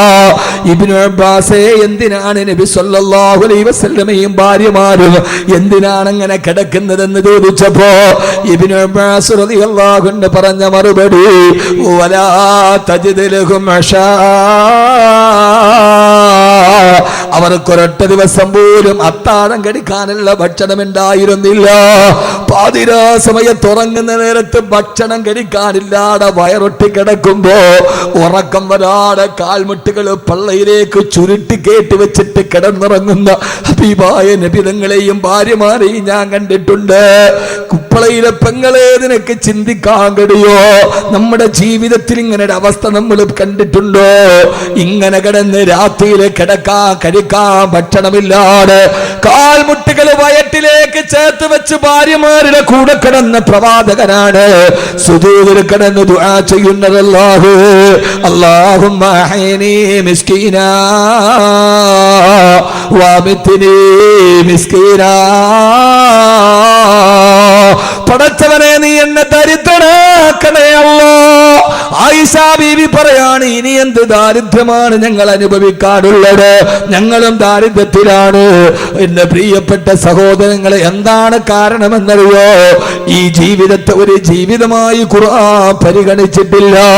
ഇവിടെ എത്ര കഷ്ടപ്പെട്ടാലും അല്ലാഹുവിന്റെ പരലോകത്തെത്തുമ്പോ ചെറുപ്പക്കാരെ നമുക്ക് തല ഉയർത്തി നിൽക്കണ്ടേ. അതുകൊണ്ട് കള്ളിനോട് വിട, കഞ്ചാവിനോട് വിട, സിനിമയോട് വിട, ആഭാസങ്ങളോട് വിട, ഈ കാണുന്ന ദീനിന് നിരക്കാത്ത ആഭാസങ്ങളോട് വിട. ഇനി നമ്മൾ പുതിയ ചിന്തയിലേക്ക് നടന്നു പോവുക. ഈ ദുനിയാവ് സുഖിക്കാനുള്ളതല്ല, ഇത് ആസ്വദിക്കാനുള്ളതല്ല. പെങ്ങളെ, നിങ്ങൾ ജീവിതത്തിൽ ആഡംബരത്തെ കൊതിക്കുന്നുവോ? നിങ്ങൾ ഇവിടെ ഹറാമുകളെ കൊതിക്കുന്നുവോ? അല്ലാഹുവിற்கு സമ്പത്ത് കിടക്കുമ്പോ കല്യാണത്തിന്റെ പേരിൽ കോടികൾ ആടിത്തിമിറുക്കുന്ന, കല്യാണത്തിന്റെ തലേ ദിവസം ഗാനമേള നടത്തുന്ന, മഞ്ഞ കല്യാണം എന്ന പേരിൽ ആഭാസത്തെ വാരി വിരത്തുന്ന ഉമ്മായും ഉപ്പായും പ്രായപൂർത്തിയായ മകളുമൊക്കെ മഞ്ഞ വസ്ത്രം ധരിച്ചു അല്ലാഹുവിന്റെ ദീനിന്റെ ഔറത്ത് പോലും സൂക്ഷിക്കാറ് വീഡിയോ ടെലികാസ്റ്റിംഗ് നടത്തിയിട്ട് കല്യാണം ആർഭാടമാക്കുന്ന പെങ്ങളെ, കല്യാണം ആർഭാടമാക്കുന്നവരെ മാറണ്ട മോനെ. ഓമൽ ഹയാത്തു ദുനിയാ ഇല്ലാ മതാഉൽ ഗുറൂർ. ഈ ദുനിയാവ് നിങ്ങളെ ചതിക്കുമേ. അതുകൊണ്ട് ഈ ആഡംബരത്തിനോട് വിട പറയണം, ഈ അനാശാസ്യത്തിനോട് വിട പറയണം. ഇതൊക്കെ പറയുമ്പോ മൂര്യാക്കന്മാര് മൂരാച്ചികളാ, വാക്കവിമാര് പ്രസംഗിക്കുന്നതെന്തിനാ? അവരുടെ മേല് കുതിര കയറാനാണ് ആൾക്കാർക്ക് താല്പര്യം. ആരൊക്കെ പറഞ്ഞാലും ഞങ്ങൾ ഇത് ചെയ്യുമെന്ന് പറയുന്നവരോട് സമ്പത്തിന്റെ പേരിൽ അഹങ്കരിക്കുന്നുവെങ്കിൽ കാറൂനിനെ ഓർക്കുക. കുടുംബത്തിന്റെ പേരിൽ അഹങ്കരിക്കുന്നെങ്കിൽ അബൂലഹബിനെ ഓർക്കുക. സമ്പത്തിന്റെ പേരിൽ അഹങ്കരിക്കുന്നെങ്കിൽ കാറൂനെ ഓർക്കുക. തന്റെ സമ്പത്തിന്റെ ആഡംബരം കാണിക്കാൻ ആയിരക്കണക്കിന് കുതിരകൾ, കുതിരയുടെ മുകളിൽ സ്വർണ്ണ ഖജനാവുകൾ, 10,000കണക്കിന് അനുയായികളുമായി തന്റെ നാട്ടിലൂടെ തന്റെ സമ്പത്തിന്റെ ആഡംബരം കാണിച്ച കാറൂൻ അവനെ ഭൂമി വിഴുങ്ങിക്കളഞ്ഞുവത്രേ. അല്ലാഹു കാത്തുരക്ഷിക്കട്ടെ, അല്ലാഹു കാത്തുരക്ഷിക്കട്ടെ. അതുകൊണ്ട് സഹോദരാ സഹോദരി, വമൽ ഹയാത്തു ദുനിയാ ഇല്ലാ മതാഉൽ ഗുറൂർ. ഈ ദുനിയാവ് ഏത് സമയത്തും നിങ്ങളെ വഞ്ചിച്ചു കളയും. അല്ലാഹു കാത്തുരക്ഷിക്കട്ടെ, അല്ലാഹു കാത്തുരക്ഷിക്കട്ടെ. അതുകൊണ്ടാണ് ഖുർആൻ സൂറത്തുൽ മുൽക്കിന്റെ 2ാമത്തെ ആയത്ത് അല്ലദീ ഖലഖൽ മൗത വൽ ഹയാ, അവൻ മരണത്തെ സൃഷ്ടിച്ചവനാണ്, വൽ ഹയാത്ത ജീവിതത്തെ സൃഷ്ടിച്ചവനാണ്. അപ്പൊ യഥാർത്ഥ ജീവിതം മരണത്തിന് ശേഷമുള്ള ജീവിതമാണ്. മരണത്തെ മുമ്പുള്ള ജീവിതം അല്ലാഹു പറഞ്ഞിട്ടേ ഇല്ല. കാരണം ഇതൊരു ജീവിതം അല്ല മനുഷ്യന്മാരെ. ഏത്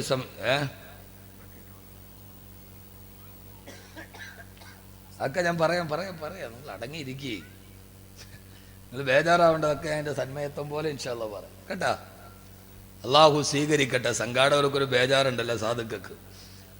അള്ളാഹു നമ്മളെ കാത്തുരക്ഷിക്കുമാറാകട്ടെ. ഇൻഷാ അള്ളാഹ് സ്ത്രീകളുടെ ഭാഗത്തേക്ക് ഒരു ബക്കറ്റ് കൊടുത്തു വിടുന്നുണ്ട്. സ്ത്രീകൾ എവിടെ ഇരിക്കുക? എടാ ബാക്കില. ഇപ്പൊ എല്ലാ സഹോദരിമാരും നമ്മുടെ മഹത്തായ ഉറൂസ് മുബാറക്കാണ്, മഹാന്മാരുടെ സാന്നിധ്യമുള്ള സദസ്സാണ്, നമ്മുടെ അവസാനത്തെ ദുആയാണ്. ഇൻഷാ അള്ളാഹ് അതിൽ പങ്കെടുക്കാൻ എല്ലാവരും ഒരു നല്ല സദഖ ഇതിലേക്ക് നൽകുക. അള്ളാഹു സ്വീകരിക്കുമാറാകട്ടെ. ഞാനൊരു നാടൻ വർത്തമാനം തന്നെ പറയാത്തത് വിഷയം അത്രയേറെ ഗൗരവമുള്ളത് കൊണ്ടാണ്. കഞ്ചാവിനെക്കുറിച്ച് പറയണ്ട, ലഹരിയെക്കുറിച്ച് പറയണ്ട, എല്ലാ തോന്നിയാസം അവസാനിക്കാൻ ഒരൊറ്റ ബോധം മതി, ഇതൊരു യഥാർത്ഥ ജീവിതം അല്ല. ആ ഒരു ബോധമുണ്ടായാൽ എല്ലാവരുടെ മനസ്സും മാറും. അള്ളാഹു സ്വീകരിക്കട്ടെ.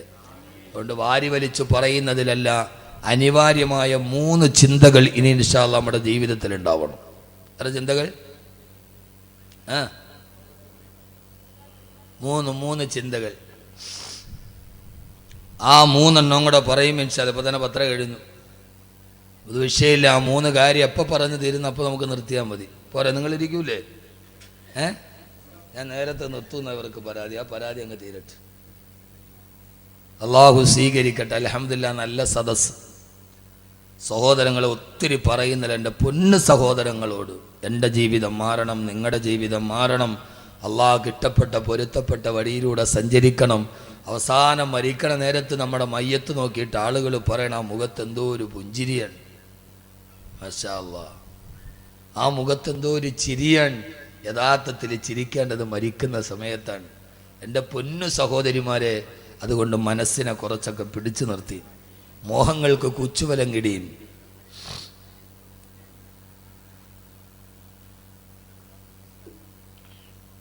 അതുകൊണ്ട് അനിവാര്യമായ 3 ചിന്തകൾ. എത്ര ചിന്തകൾ? ഉറങ്ങണോ?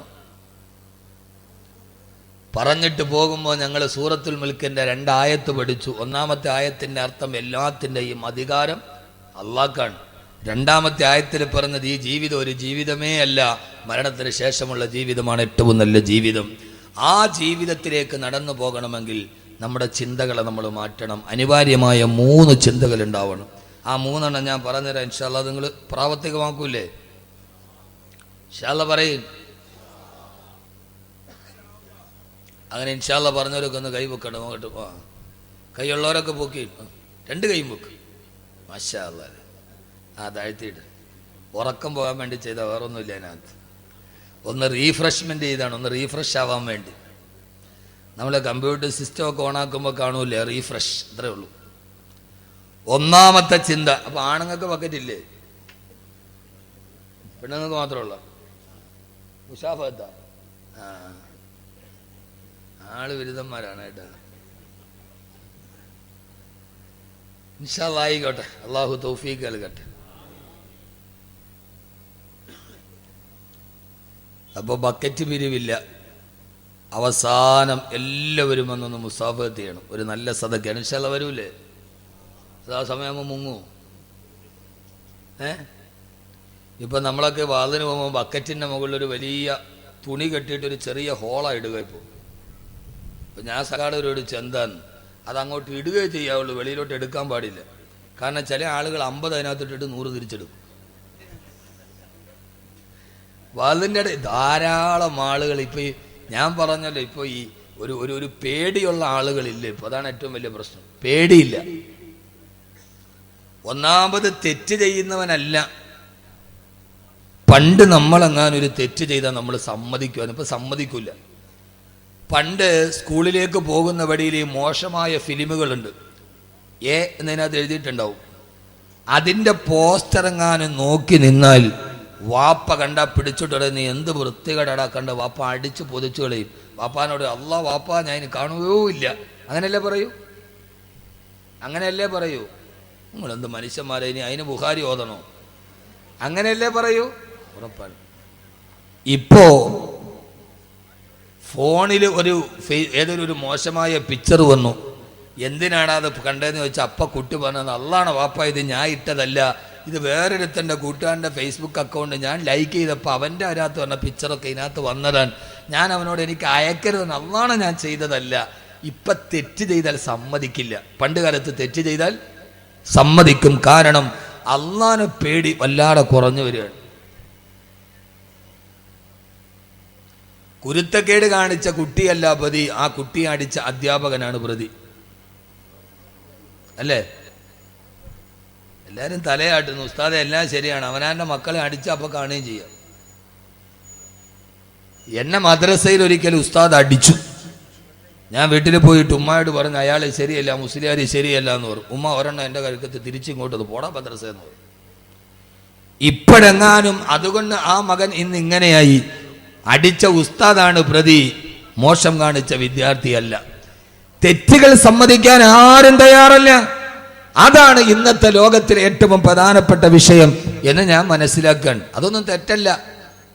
നമ്മൾ വേറൊന്നിനെ കീഴ്പ്പെട്ടു പോയി. നമുക്ക് വാട്സപ്പ്, ഫേസ്ബുക്ക് 24 മണിക്കൂർ ഈ വാട്സപ്പ്. ഒരു ഫോണും ഉണ്ട്. ആ ഫോണൊക്കെ ഒരു മുസല്ലയുടെ വലിപ്പം കാണും. അത് കൊണ്ടുവന്ന് നിസ്കരിക്കാൻ വേണ്ടി ഫോൺ കൊണ്ട് മുമ്പിലങ്ങ് ഇടും. പുറകെ കൈകെട്ടണേണ്ട ഏതോ പിള്ളേരുടെ മയ്യത്ത് നിസ്കാരം എന്ന് വിചാരിക്കും. ഇത് വാട്സപ്പ്. ആണുങ്ങൾക്ക് മുഴുവനും വാട്സപ്പിന്റെ ലഹരി, പെണ്ണുങ്ങൾക്ക് മുഴുവനും സീരിയലിന്റെ ലഹരി. അതിന്റെ രണ്ടിനെയും മുമ്പിലിരുന്നാൽ പിന്നെ അവർക്ക് സ്ഥലകാല ബോധമില്ല. റോഡ് മുറിച്ച് കിടക്കുമ്പോൾ ഇങ്ങനെ ഞെക്കിയാ പോവുക. വണ്ടി വന്ന് കയറിയാലും അറിയില്ല. ബസ് വന്ന് ഓണടിക്കാൻ നിങ്ങൾ നോക്കൂ. ഇപ്പം ഞാൻ ഇങ്ങോട്ട് വരുമ്പോൾ എൻ്റെ മുമ്പിൽ എൻ്റെ ഡ്രൈവർ വരുന്നു, സാമാന്യ സ്പീഡുണ്ട്. ഫ്രണ്ടിൽ റോഡ് സൈഡിൽ കിടന്ന ഒരു വണ്ടി നേരെ വട്ടം തിരിച്ചു. എൻ്റെ ഡ്രൈവർ നിർത്താതെ അടിച്ചിട്ടും അവൻ വട്ടം തിരിക്കാൻ. അടുത്ത് വന്ന് ഒരു വ്യക്തി ചവിട്ടിയിട്ട് നോക്കുമ്പോൾ അവൻ ഒറ്റ കയ്യിലാണ്, ഇതിനകത്ത് മൊബൈലാണ്. ആലോചിച്ച് നോക്കി. ഹോണിങ്ങനെ ഞെക്കി പിടിച്ചിട്ട് അവ അറിഞ്ഞിട്ടില്ല ഒരു ലഹരിയാണ് വാട്സപ്പ് എന്ന് പറയുന്നത്. റോഡ് മുറിച്ച് കിടക്കുമ്പോൾ പള്ളിയിൽ നിസ്കരിക്കാൻ പറഞ്ഞാൽ അസ്സലാം വലൈക്കും, വാലൈക്കും സലാം. സലാം പറയാൻ ആളില്ല. മയ്യത്ത് കണ്ടാൽ സലാമില്ല. ഈ ഞെക്കല് തന്നെ. ഒരു ചെറുപ്പക്കാരൻ ഇങ്ങനെ ചാറ്റ് ചെയ്ത് നേരെ പോയി വീട്ടിൽ പോയി കയറി. അവൻ ഞെക്കി ഇങ്ങനെ പോയി നേരെ പോയി വീട്ടിൽ പോയി കയറി. ആ വീട്ടിൽ സീരിയൽ കണ്ടോണ്ടിരുന്ന പെണ്ണ് നേരെ ചായ ഇട്ടോണ്ട് ഇവന്റെ കൈ കൊണ്ട് കൊടുത്തു. പറഞ്ഞ മനസ്സിലായില്ല? ഞാൻ പറഞ്ഞക്ക് മനസ്സിലായില്ല. ഇവൻ ഞെക്കി പോയി നേരെ പോയി വീട്ടിൽ പോയി കയറി. ആ വീട്ടിൽ സീരിയൽ കണ്ട് ലഹരി മൂത്ത പെണ്ണ് ചായ ഇട്ട് അടുക്കളയിൽ പോയി, ഫ്രണ്ടിൽ ആണുങ്ങൾ വന്നപ്പോൾ അടുക്കളയിൽ പോയി ചായ ഇട്ട് കൊണ്ടുവന്ന് അവന്റെ കൈ കൊടുത്തു. ഇവൻ ഞെക്കി പോയി കയറിയത് ഇവന്റെ സ്വന്തം വീട്ടിലുമല്ല, അവള് ചായ ഇട്ട് കൊടുത്തത് സ്വന്തം ഭർത്താവിനുമല്ല. അവള് വിചാരിച്ചത് എൻ്റെ ഭർത്താവാണെന്നാണ്, ഇവൻ വിചാരിച്ചത് എൻ്റെ വീടാണെന്നാണ്. യഥാർത്ഥത്തിൽ ഇതാണ് ഒരവസ്ഥ, അല്ലേ? നിസ്കാരം കഴിഞ്ഞ സലാം വീട്ടിയാൽ ആദ്യം എല്ലാവരും കണക്കാണ്. നിസ്കാരം കഴിഞ്ഞ സലാം വീട്ടി ആദ്യം മെസ്സേജ് വന്നോ ഇല്ലയോ? ഇത് നമ്മളെ വല്ലാതെ കീഴ്പ്പെടുത്തുകയാണ്. നമുക്ക് ചിന്തിക്കാൻ സമയമില്ല. മരണത്തെക്കുറിച്ച് ചിന്തിക്കാൻ ഉണ്ടോ? ഇല്ല. മയ്യത്ത് കണ്ടു കഴിഞ്ഞാൽ പണ്ടൊരു മരണ വീട്ടിൽ പോയാൽ അടുത്തു നിന്ന് മാറി നിന്ന് കരയും, അല്ലാഹുവേ നാളെ ഞാനും ഇതേപോലെ പോകേണ്ടതല്ലേ? ഇദാ ഹമൽത ഇലൽ ഖുബൂരി ജനാസതൻ ഫയഖിം ബിഅന്നക ബഅദഹാ മഹ്മൂലു. പടച്ചവനെ നാളെ ഇതേപോലെ എന്നെയും കൊണ്ടുപോകുമല്ലോ. ഇത് മയ്യത്ത് കണ്ടു മാറി നിന്നിട്ട് ചിന്തിക്കാൻ സമയമില്ല. അതാണ് പുതിയ ലോകത്തിൻ്റെ ഏറ്റവും വലിയ വിശേഷം. മരണത്തെക്കുറിച്ച് ചിന്തിക്കാൻ പറ്റില്ല. ഭാര്യയെക്കുറിച്ച് ചിന്തിക്കാൻ സമയമില്ല. മക്കളെക്കുറിച്ച് ചിന്തിക്കാൻ സമയമില്ല. ഭാര്യ അവൾ പോട്ടെ, അടുത്ത് എനിക്ക് കിട്ടും. ഏതോ ഒരു ദർഗയ്ക്കടുത്തുള്ള കിണറ്റിൽ പൈസ ഇട്ടാൽ പൈസ ഇടുന്ന സമയത്ത് മനസ്സിൽ ഏത് കാര്യമാണോ ഉദ്ദേശിക്കുന്നത് അത് നടക്കുമെന്ന് ആരോ പറഞ്ഞു. ആ ദർഗയിലെ പൊട്ടക്കിണറ്റിൽ പോയി പൈസ ഇട്ടു. ഇടാൻ നേരത്തൊരു വലിയ കാര്യം മനസ്സിൽ വിചാരിച്ചു. അടുത്ത് ഭാര്യയുണ്ട്. ഭർത്താവിട്ട പൈസ എവിടെ വീണു എന്നറിയാൻ ഭാര്യ കിണറ്റിലോട്ട് എത്തി നോക്കി. അവൾ നേരെ കിണറ്റിൽ വീണു. അപ്പൊ ഭർത്താവ് പറയാണ്, പടച്ചോനെ വിചാരിച്ച കാര്യം ഇത്ര പെട്ടെന്ന് നടക്കുമെന്ന് ഞാൻ വിചാരിച്ചില്ല എന്ന് പറഞ്ഞമാര്. ഈ വിചാരിച്ചാൽ ഇത്ര പെട്ടെന്ന് നടക്കുമെന്ന്. എല്ലാവർക്കും അവരവർക്ക് മറ്റൊരാൾ ഭാരമായി. ഞാൻ ചിരിക്കാൻ പറഞ്ഞല്ല. ഭാര്യയ്ക്ക് ഭർത്താവ് ഒരു ഭാരമായി. ഭാര്യയ്ക്ക് ഭർത്താവ് എന്ന് പറയുന്നത് സ്വർഗത്തിലേക്കുള്ള കവാടമായില്ല. ഭർത്താവിന് ഭാര്യ കടമകൾ വീട്ടേണ്ട അള്ളാഹു പറഞ്ഞ ഏറ്റവും വലിയ കടമയായില്ല. ഭർത്താവിന് ഭാര്യ ഏത് സമയത്തും ഒഴിഞ്ഞു പോകേണ്ട ഒരു ചരക്കായി. മാതാപിതാക്കൾക്ക് മക്കള് ഭാരമായി, മക്കൾക്ക് മാതാപിതാക്കള് ഭാരമായി. സഹോദര, ഞാൻ നേരത്തെ പറഞ്ഞു, അടുക്കളയിൽ നിൽക്കുന്ന അമ്മയെ പുറകിൽ നിന്ന് അടിച്ചു വീഴ്ത്തി മാറിടത്തിൽ ചവിട്ടിപ്പിടിച്ച് കഴുത്തിൽ ശാളുമുളുക്കി കൊന്ന് വലിച്ചോണ്ട് പോയി മകൻ അമ്മയെ കത്തിച്ച് ചാമ്പലാക്കി. നടുക്കം വിട്ടുമാറുന്നതിന് മുമ്പേ കൊല്ലം ജില്ലയിൽ നിന്ന് വാർത്ത, ഈ അമ്മ സ്രാവിൽ കടന്ന മകനെ വലിച്ച് താഴെയിട്ട് മകനെ പോയി കത്തിക്കരിച്ച് ചാമ്പലാക്കി. അമ്മ പുശാചുക്കൾ പാർക്കുന്ന വേതാള നഗരം പോലെ ഈ ഭൂമി അധപ്പതിച്ചു പോകുമ്പോ, ഈ ഭൂമിയിൽ മനുഷ്യന്മാരില്ല, രാക്ഷസന്മാര് വാണരുടുമ്പോ, ഓരോ ദിവസവും ഓരോ വാർത്തകളും നമ്മുടെ ചെവിയിലേക്ക് കടന്നു പോകുമ്പോ, സഹോദര, ഇനി ഈ ലോകത്ത് ഏറ്റവും നല്ലവനായി ജീവിക്കണോ? അനിവാര്യമായ 3 ചിന്തകൾ നമ്മുടെ മനസ്സിലുണ്ടാവണം. അക്കമിട്ട് പഠിച്ചോളുക. 1, അള്ളാഹു എന്നെ കാണുന്നുണ്ടെന്നുള്ള ബോധമുണ്ടാവുക. ഓരോ ആണിനോടും പെണ്ണിനോടും വിനീതനായ വാക്കവിയുടെ വാക്കുകൾ കാണത്തി ഒരൽപ്പം കഴിയുമ്പോൾ നമ്മൾ പിരിയുകയാണ്. ആ സമയത്ത് നമ്മുടെ മനസ്സിലോത്തിരിക്കാൻ ഇനി മുതൽ നമ്മുടെ ചിന്തകൾ ഈ ചിന്തയാകണേ. 1, എന്റെ അള്ളാഹു എന്നെ കണ്ടുകൊണ്ടിരിക്കുന്നുണ്ട്. അന തഅബുദല്ലാഹ കഅന്നക തറാ ഫഇൻ ലം തകുൻ തറാഹു ഫഇന്നഹു യറാ. എന്റെ ചെറുപ്പക്കാരെ, ഈ ബോധം മനസ്സിലേക്ക് ചേർത്ത് വെക്കുക. അള്ളാഹുവിനെ ഞാൻ കാണുന്നില്ലെങ്കിലും അള്ളാഹു എന്നെ കണ്ടുകൊണ്ടിരിക്കുന്നുണ്ട്. എനിക്കെന്റെ റബ്ബിനെ പേടിയാ, എനിക്കെന്നെ അള്ളാനെ പേടിയാ. സഹോദര, ഈ പേടിയിലൂടെ നടന്നു പോകുമ്പോ എനിക്കെന്റെ റബ്ബിനെ പേടിയാ. ഈ ഉപ്പളക്കുന്നിലെ ഓരോ വീട്ടിലും ഇങ്ങനെ ഒരു ചിന്തയുണ്ടാവണം. ആണിനുണ്ടാവണം, പെണ്ണിനുണ്ടാവണം, മക്കൾക്കുണ്ടാവണം. പാതിരാ സമയത്ത് ഉമർ റളിയല്ലാഹു തആല നടന്നു പോകുമ്പോ, മോളെ പാലില് വെള്ളം ചേർക്കോളെ. ഉമ്മ, ഉമർ കാണില്ല ഉമ്മ. മോളെ, ഉമർ റളിയല്ലാഹു തആല ഉറക്കമാണല്ലോ. ആരും അറിയാതെ പാലില് വെള്ളം ചേർക്കാൻ കൗമാരക്കാരിയായ സുന്ദരി പെണ്ണിനോട് പറഞ്ഞപ്പോ ആ പെണ്ണ് ചോദിച്ചൊരു മറുപടിയുണ്ട്. ഉമ്മ, ഇദാ കാന ഉമറു നായിമൻ ഫറബ്ബുൽ ഉമറു യഖ്ലാ. ഉമർ ഇറങ്ങിയാലും ഉമറിന്റെ റബ്ബ് ഇറങ്ങില്ലല്ലോ ഉമ്മ. ഉപ്പളക്കൊന്നിലെ വീട്ടിൽ ഈ കൗമാരക്കാരി ഉണ്ടാവട്ടെ. ഉമ്മ തെറ്റ് ചെയ്യാൻ പോകുന്ന സമയത്ത് ഉമ്മയുടെ കൈ പിടിച്ചിട്ടുമ്മ, അള്ളാനെ പേടിക്കണേ ഉമ്മ, അള്ളാനെ പേടിക്കണേ ഉമ്മ.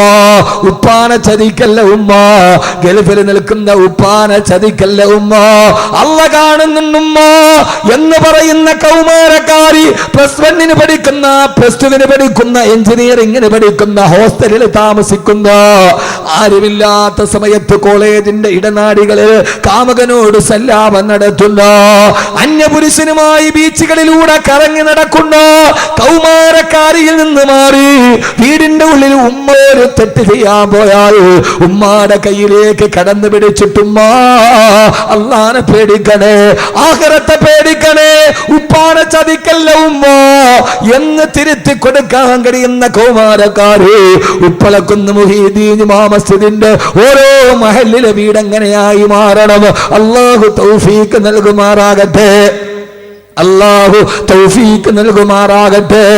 ഏത് തെറ്റ് ചെയ്യാൻ പോയാലും പാതിരാ സമയത്ത് ഞാൻ മദ്യപിച്ചാൽ എന്റെ ഭാര്യ അറിയില്ല, എന്റെ മക്കൾ അറിയില്ല, നാട്ടുകാരും അറിയില്ല, എന്നാലും എന്റെ റബ്ബ് അറിയാതിരിക്കില്ലല്ലോ.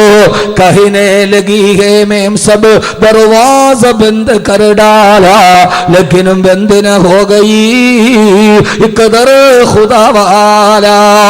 ആരുടെ വാതിലടഞ്ഞാലും അല്ലാഹുവിന്റെ വാതിലടയില്ലല്ലോ. ഏത് സമയത്തും മനസ്സിലൊരു ചിന്ത വേണം, അല്ലാഹുവേ, ഞാനിനി മദ്യപിക്കില്ല, ഞാനിനി പലിശ വാങ്ങിക്കില്ല, ഞാനിനി ചൂതാട്ടം നടത്തില്ല. കാരണം നീ എന്നെ കാണുകയാണല്ലോ, നീ എന്നെ കാണുകയാണല്ലോ. ഇത് മദ്യപാനത്തിൽ മാത്രമല്ല, കുടുംബ ജീവിതത്തിലും അല്ലാഹുവിനെ കുറിച്ച് പേടിയുണ്ടാവണേ. ഈ അഹമ്മദ് കബീർ പറയുന്നത് മുഴുവനും ഖുർആനാണ്, ഖുർആനാണ്. ഒരു വാപ്പാന്റെ 2 മക്കൾ തമ്മിൽ തെറ്റിലാണ്, 2 സഹോദരങ്ങൾ തമ്മിൽ പകയാണ്.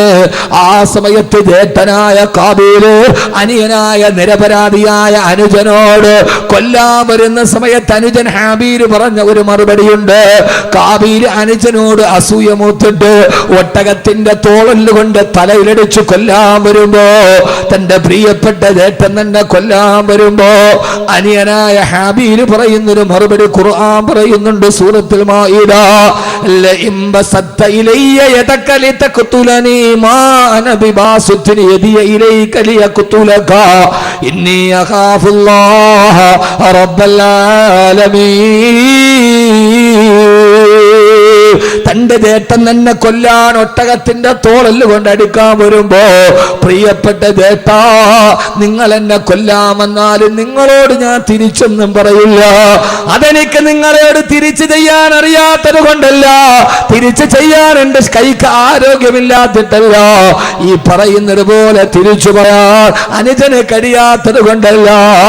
പക്ഷേ ഇന്നി അഖാഫുല്ലാഹ റബ്ബൽ ആലമീൻ.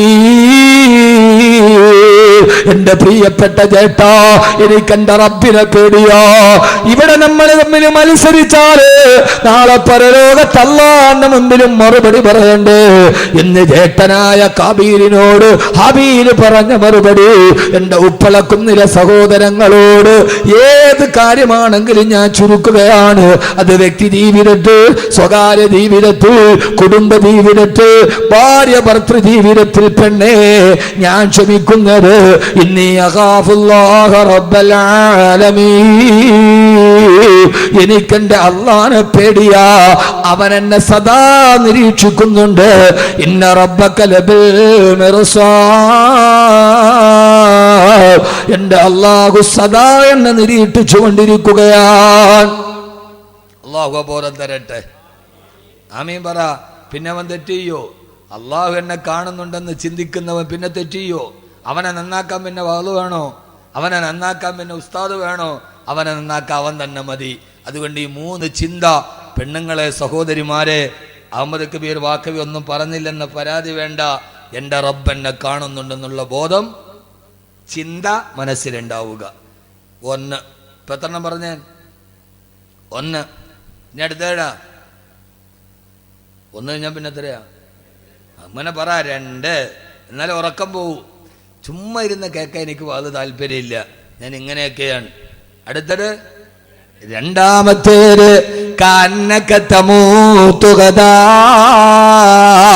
അടുത്ത സമയം ഞാൻ മരിക്കുമെന്ന് ചിന്തിക്കുക. പിന്നെ വേറെ എന്താ വേണ്ടത്? അഹമ്മദ് കബീർ പോവുകയാണ് സലാം പറഞ്ഞ്. എൻ്റെയും നിങ്ങളുടെയും ചിന്ത, പറഞ്ഞവൻ്റെയും കേട്ടവൻ്റെയും ചിന്ത, അടുത്ത നിമിഷം ഞാൻ മരിക്കും. ഇതെൻ്റെ അവസാനത്തെ ഇശാ നിസ്കാരമാണ്. നാളത്തെ ഇശായ്ക്ക് ഞാൻ ഉണ്ടാവില്ല. അന്നത്തെ ഇശായ്ക്ക് എന്ത് തക്കവയായിരിക്കും? പടച്ചോനെ, ഇതെൻ്റെ അവസാനത്തെ സുബഹിയാണ്. ഞാൻ അടുത്ത സുബഹിക്ക് ഞാൻ ഉണ്ടാവില്ല. ആ സുബഹി എത്ര മനസാന്നിധ്യത്തോടെ നമ്മൾ നിർവഹിക്കും? അള്ളാഹു തൗഫീക്ക് നൽകട്ടെ. ആമീൻ പറ. ഞാൻ അതിനെക്കുറിച്ച് ഇന്നലെ സിറാജുദ്ദീൻ ഖാസിമി മരണമൊക്കെ പറഞ്ഞില്ലേ? ഇല്ലേ? പറഞ്ഞില്ലേ? അപ്പൊ പിന്നെ ഇനി ഞാൻ പറയണ്ടല്ല? ഞാൻ പറയണോ? വേണ്ട. വേണ്ടല്ലോ? വേണോ? ചുമ്മാ വേണ്ടെന്ന് പറ. പിന്നെ വേണോന്ന് പറഞ്ഞാൽ അങ്ങനെ ഒരു കണ്ണിച്ചോരയില്ലല്ലോ. എന്താ അബ്ദുൽ ഖാർ ഇങ്ങനെ ഇവര്? എൻ്റെ പഴയകാല സുഹൃത്താ, കണ്ടിട്ട് ഒത്തിരി ആളെ ഇപ്പോഴാ കാണും. ഇപ്പൊ കണ്ടപ്പോ ക്യാമറ.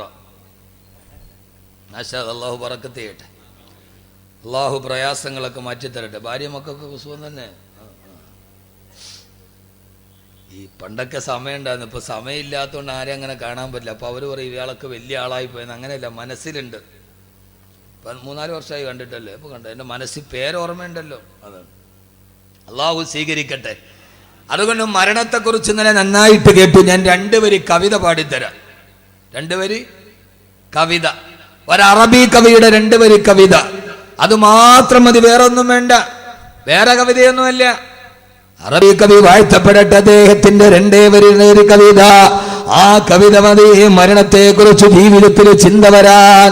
ഹലക്കൽ മുദാവി വൽ മുദാവാ വല്ലദി ജലബദ്ദവാബാഹു വൽ മുസ്തരി. അറബി കവി പാടിത്തരികയാണ്. ഹലക്കൽ മുദാവി വൽ മുദാവാ വല്ലദി ജലബദ്ദവാബാഹു വൽ മുസ്തരി. ഹലക്കൽ മുദാവി ചികിത്സിച്ച ഡോക്ടറും മരിച്ചു, വൽ മുദാവ ചികിത്സിക്കപ്പെട്ട രോഗിയും മരിച്ചു. അല്ലതീ ജലബദ്ധവാ ഇവർക്ക് മരുന്ന് കൊണ്ടുവന്ന മെഡിക്കൽ റെപ്പ് മരിച്ചുപോയി. വബാഹു ഈ മരുന്ന് വാങ്ങാൻ വന്ന കൂട്ടിരിപ്പുകാരനും വബാഹു ഇതിനെ വിൽക്കാൻ വിട്ട ഫാർമസിക്കാരനും മരിച്ചില്ലയോ? വൽ മുഷ്തരി അത് വാങ്ങിക്കാമെന്ന കൂട്ടിരിപ്പുകാരനും മരിച്ചില്ലയോ? ഇനി ആരാണ് മരിക്കാനുള്ളത്? ചികിത്സിച്ച ഡോക്ടർ മരിച്ചു, രോഗിയും മരിച്ചു. ഈ ഡോക്ടർക്ക് മരുന്ന് കൊണ്ടുവന്ന മെഡിക്കൽ റെപ്പും മരിച്ചു. വബാഹു ഈ മരുന്ന് വിട്ട മെഡിക്കൽ സ്റ്റോറുകാരനും മരിച്ചു. വൽ മുഷ്തരി വാങ്ങിക്കാമെന്ന കൂട്ടിരിപ്പുകാരനും മരിച്ചു. മരുന്ന് കൊണ്ടൊരാൾ മരണത്തിൽ നിന്ന് രക്ഷപ്പെടുമായിരുന്നെങ്കിൽ രക്ഷപ്പെടേണ്ടത് ഫാർമസിക്കാരനല്ലേ? അവന്റെ അലമാറിയിരിക്കാത്ത ഏതു മരുന്നാണുള്ളത്? എന്നിട്ടും മെഡിക്കൽ സ്റ്റോർ മുതലാളി മരിച്ചു പോയില്ലേ? പിന്നെ എങ്ങനെയാണ് സഹോദരങ്ങളെ മരണത്തിൽ നിന്നൊരാൾ രക്ഷപ്പെട്ടു പോവുക? അറബി കവിയുടെ ഈ വാക്ക് വാഴ്ത്തപ്പെടട്ടെ. ഹലക്കൽ മുദാവി വൽ മുദാവാ വല്ലദീ ജലബദ്ദവാബാഹു വൽ മുഷ്തരി. ഈ മരണത്തെ കുറിച്ച് ഓർമ്മിക്കുക. അല്ലാഹു തൗഫീഖ് നൽകി അനുഗ്രഹിക്കുമാറാകട്ടെ. ഏത് സമയത്തും മരണത്തെ ഓർമ്മിക്കുക. നമ്മുടെ വീട്ടിൽ മാറ്റമുണ്ടാകാൻ ഒരു ചെറിയ കാര്യം നിങ്ങൾക്ക് ഞാൻ പറഞ്ഞു തരാം. വീട്ടിലെ ഭർത്താവ് നന്നാവും, ഭാര്യ നന്നാവും, വീട്ടിലെ പെൺമക്കൾ നല്ലവരാകും, അവര് നിന്നെ ഹറാമ് ചെയ്യില്ല. ഒരു ചെറിയ കാര്യം നിങ്ങൾ ചെയ്താൽ മതി, നിങ്ങളുടെ വീട്ടിൽ അനിവാര്യമായ മാറ്റമുണ്ടാവും. ആ ഒരു ചെറിയ കാര്യം ഈ വിനീതം പറഞ്ഞു തരാം. ഇൻഷാ അല്ലാഹ് നിങ്ങൾ ചെയ്യുമല്ലോ, ചെയ്യില്ലേ? ഉറക്കെ ഇൻഷാ അല്ലാഹ് പറ. നിങ്ങൾ എന്തിട്ട് മനുഷ്യന്മാരാകുള്ളൂ? നിങ്ങൾ ഉറക്കെ പറ. നിങ്ങൾ പൈസ തരണ്ട, 1 ലക്ഷം നിങ്ങൾ തരണ്ട. ഏറെ വന്നാൽ ഒരു 250 രൂപ മുടക്കിയാൽ മതി. എത്ര വകല് പറഞ്ഞാൽ നന്നാവാത്തവര് നന്നാവും. അതിനെന്ത് ചെയ്യണമെന്നറിയോ? വൈകുന്നേരം ഇശാ നമസ്കാരം കഴിഞ്ഞ് വീട്ടിൽ പോകുമ്പോ എല്ലാവരും ഒരുമിച്ചിരുന്ന് ഭക്ഷണം കഴിച്ചു. ആ ഭക്ഷണമൊക്കെ കഴിച്ചിട്ട് കയ്യും കഴുകിയിട്ട് ഓരോരുത്തർ അവരവരുടെ കിടക്കറയിലേക്ക് പോകാൻ പോകുന്നതിന് മുമ്പ് വീടിന്റെ മേശയ്ക്ക് ചുറ്റും എല്ലാവരും ഒരുമിച്ചിരിക്കണം. എന്നിട്ട് മകളോട് പറയണം, പൊന്നുമോളെ ഒരു പാട്ടുപാട്, പൊന്നുമോളെ ഒരു പാട്ടുപാട്. മോളെ കൊണ്ടൊരു പാട്ട് പാടിപ്പിച്ചാൽ മതി, നന്നാവും. അല്ലെ മോനോട് പറയണം, മോനെ ഒരു പാട്ടുപാട്, ആ നാട് മുഴുവൻ നന്നാവും, വീട് മുഴുവൻ നന്നാവും. നിങ്ങൾ എന്നെ അന്തം വിട്ട് നോക്കണല്ലോ മനുഷ്യന്മാരെ. പാട്ടുപാടി നന്നാക്കാനാ. അറിഞ്ഞൂടെ പാട്ട്?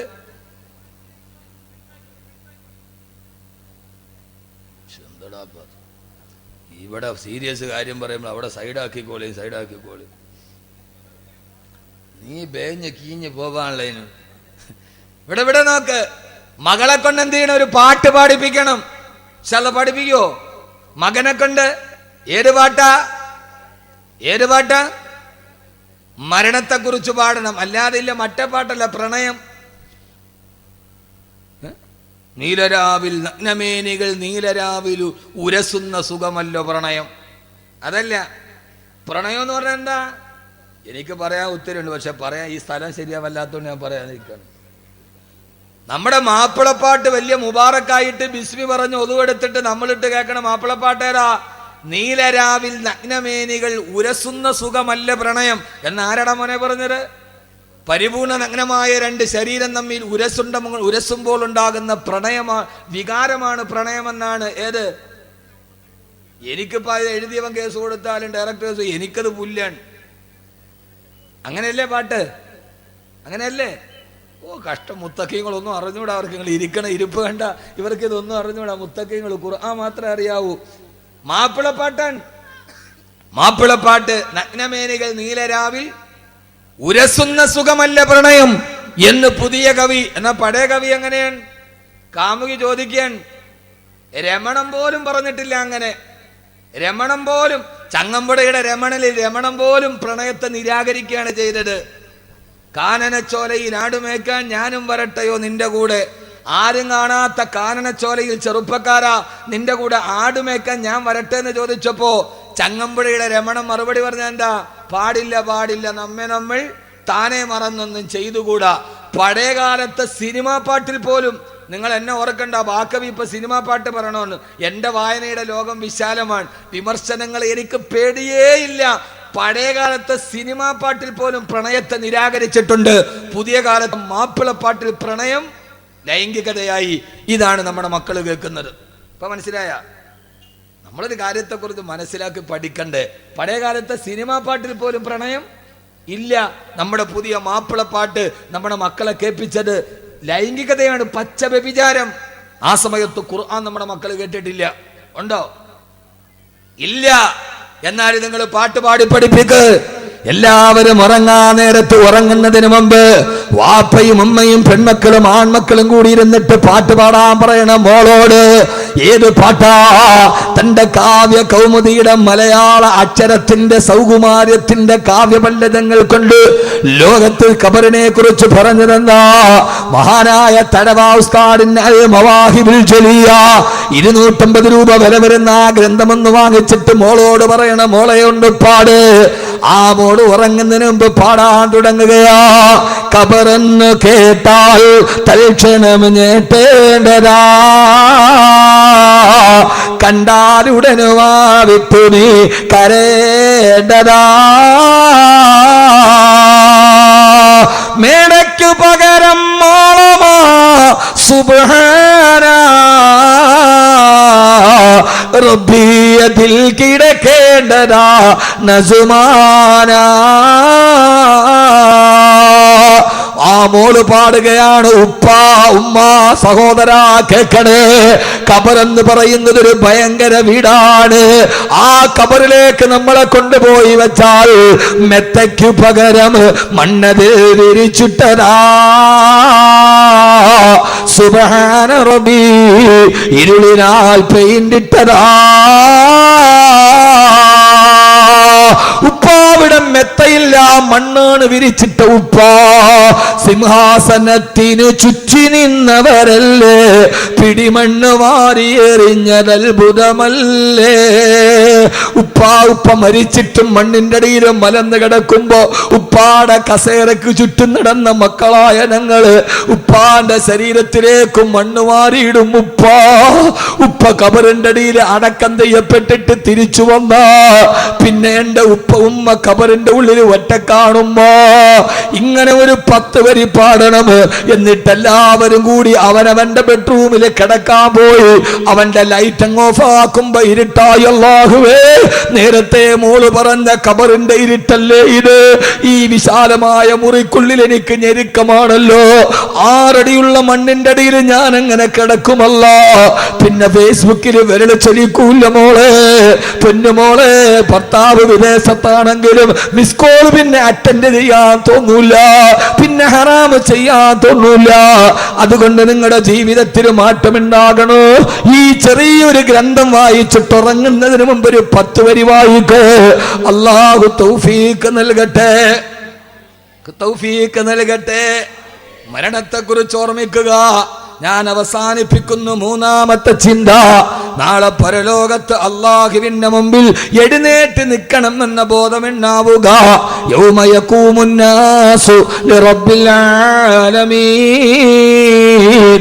സർവലോക രക്ഷിതാവിന്റെ മുമ്പിൽ എഴുന്നേറ്റ് നിന്ന് എന്റെ ജീവിതത്തെ കുറിച്ച് ഞാൻ കണക്ക് പറയേണ്ടവനാണ്, ഞാൻ കണക്ക് പറയേണ്ടവളാണ് എന്ന ബോധ്യത്തോടെ ഓരോ ദിവസവും മുന്നോട്ട് നീങ്ങുക. അല്ലാഹു തൗഫീഖ് നൽകട്ടെ, അല്ലാഹു തൗഫീഖ് നൽകട്ടെ, അല്ലാഹു തൗഫീഖ് നൽകട്ടെ. അതുകൊണ്ട് അവനവനെ കൊണ്ട് ചെയ്യാൻ കഴിയുന്ന നന്മകൾ ചെയ്യുക.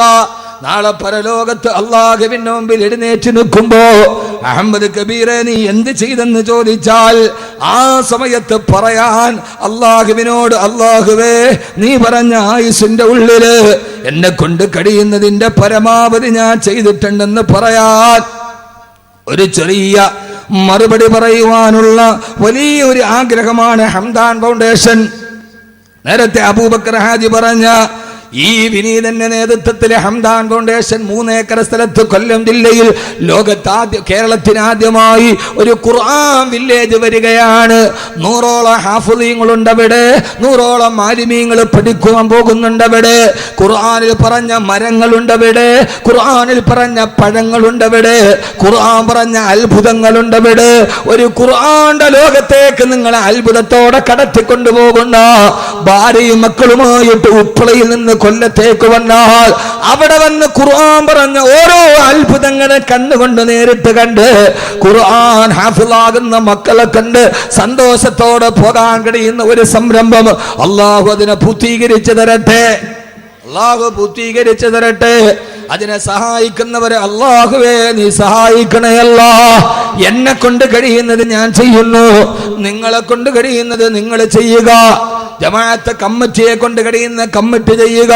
ഉസ്താദ് പറയുന്ന വഅലുകൾ, ഉസ്താദ് പറയുന്ന നസീഹത്തുകൾ അത് അദ്ദേഹത്തിനെ കൊണ്ട് കഴിയുന്നത് അദ്ദേഹം ചെയ്യുക. ലത്തീഫ് സാഹിബ് ചെയ്യാൻ കഴിയുന്ന അദ്ദേഹം ചെയ്യുക. അദ്ദേഹത്തെ പോലെ എന്റെ കയ്യിൽ പണമില്ല, നിനക്ക് അല്ലാഹു ആരോഗ്യം തന്നല്ലോ, ആ ആരോഗ്യം കൊണ്ട് റബ്ബിന്റെ ദീനിന് വേണ്ടി ജീവിക്കുക. അല്ലാഹു തൗഫീഖ് നൽകി അനുഗ്രഹിക്കുമാറാകട്ടെ.